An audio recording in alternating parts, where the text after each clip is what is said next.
Hello and welcome to the Talk Tonight podcast. I'm your host, Dan Smith, and today we're going to be talking about 5 albums which are coming out next year, or rumoured to be coming out. Not confirmed as of yet, but you know what we're like at Talk Tonight. We love to speculate, and today that's exactly what we're going to do. So here's 5 albums which are coming or rumoured to be coming in 2022.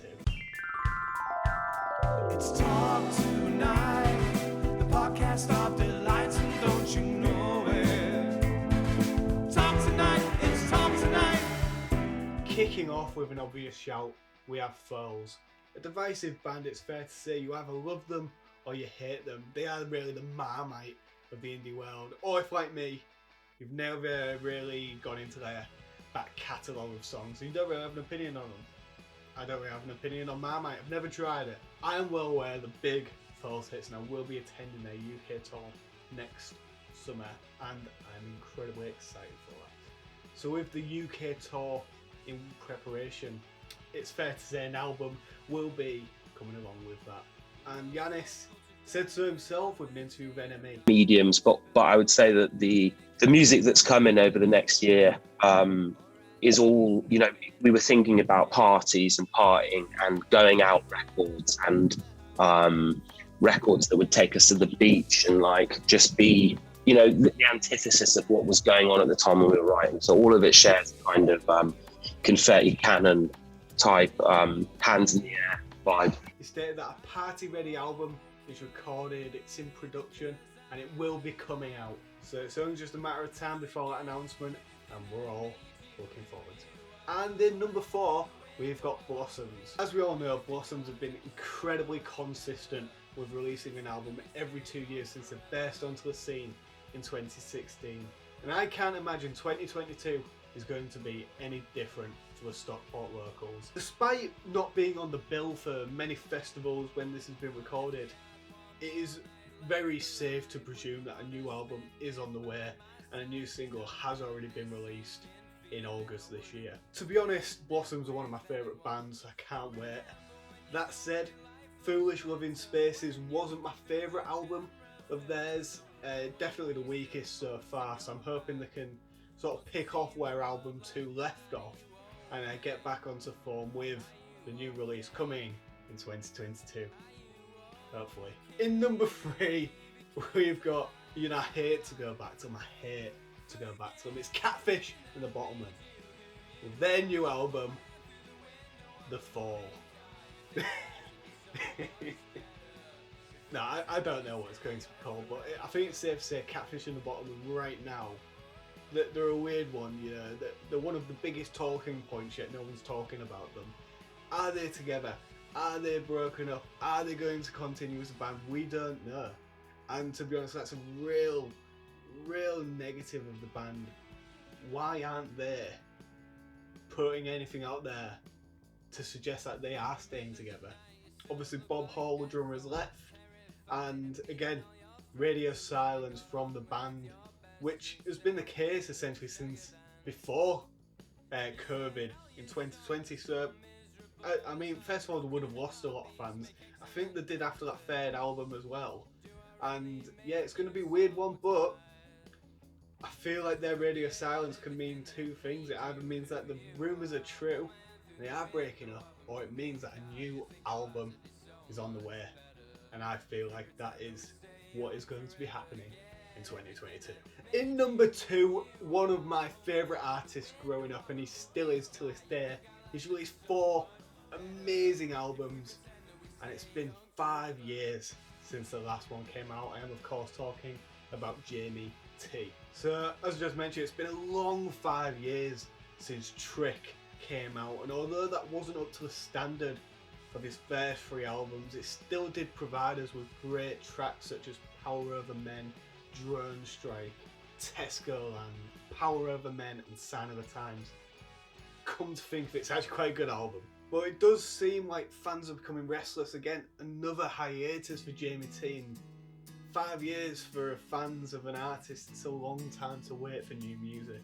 But it seems like we won't have to wait around for much longer. In October of this year, 2021, Carl Barrett posted a little picture on Instagram, and he's been working on new music with Jamie T there in London alongside former Prodigy member Ollie Burden. So make of that what you will.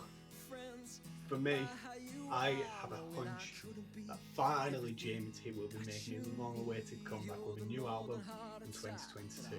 It will have been 6 years in September since the last Jamie T album come out. I feel like we're going to have new material by then.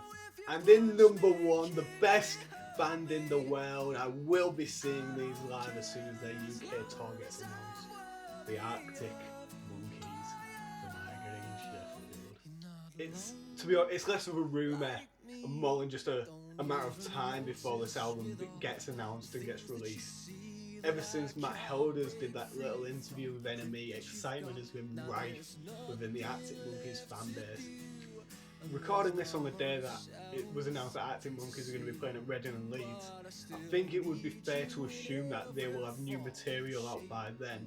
So I think it would be safe to say that Arctic Monkeys' new album more than likely going to be coming out in the spring, possibly March, April time. Of course, that is before the European tour kicks off in June as well, so it would make sense for them to release the album March, April.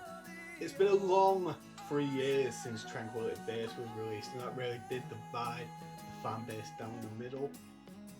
So fans will be wondering what's next for the Arctic Monkeys, what's next for Alex Turner's development as a songwriter. Are they going to continue on this ride, this wave into Alex Turner's transition into a David Bowie-esque figure of the modern era?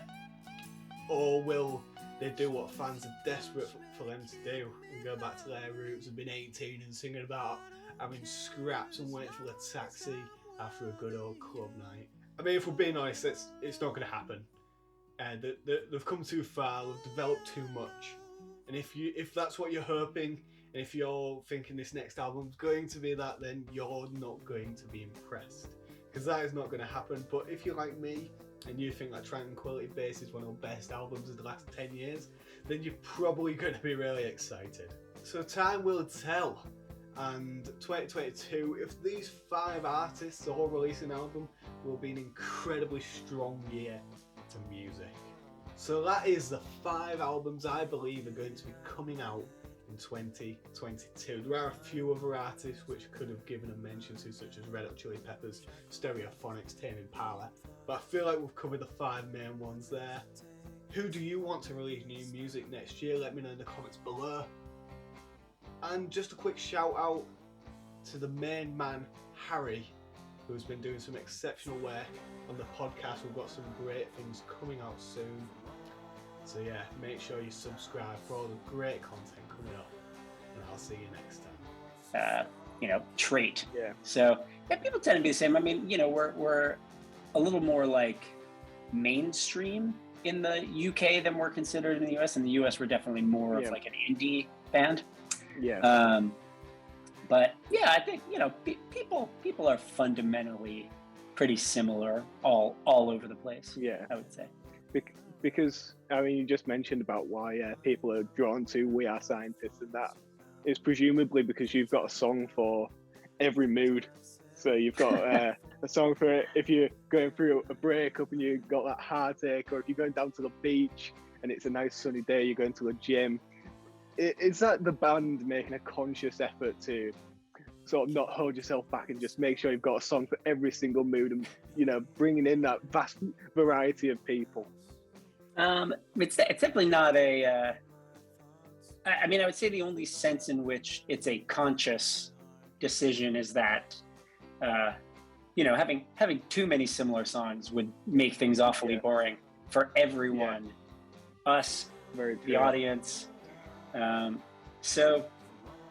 I think mainly it's just a facet of, us just being interested in all sorts of different themes and sounds and stuff. Yeah. So yeah, I think it's just about us not feeling like writing the same song over and over and over. Yeah, because I was listening to the new album Huffy, which is out now on all streaming services, and you can get it on, is it one of 10 different coloured vinyls, which is incredibly cool. So yeah, get on that, link in the description below.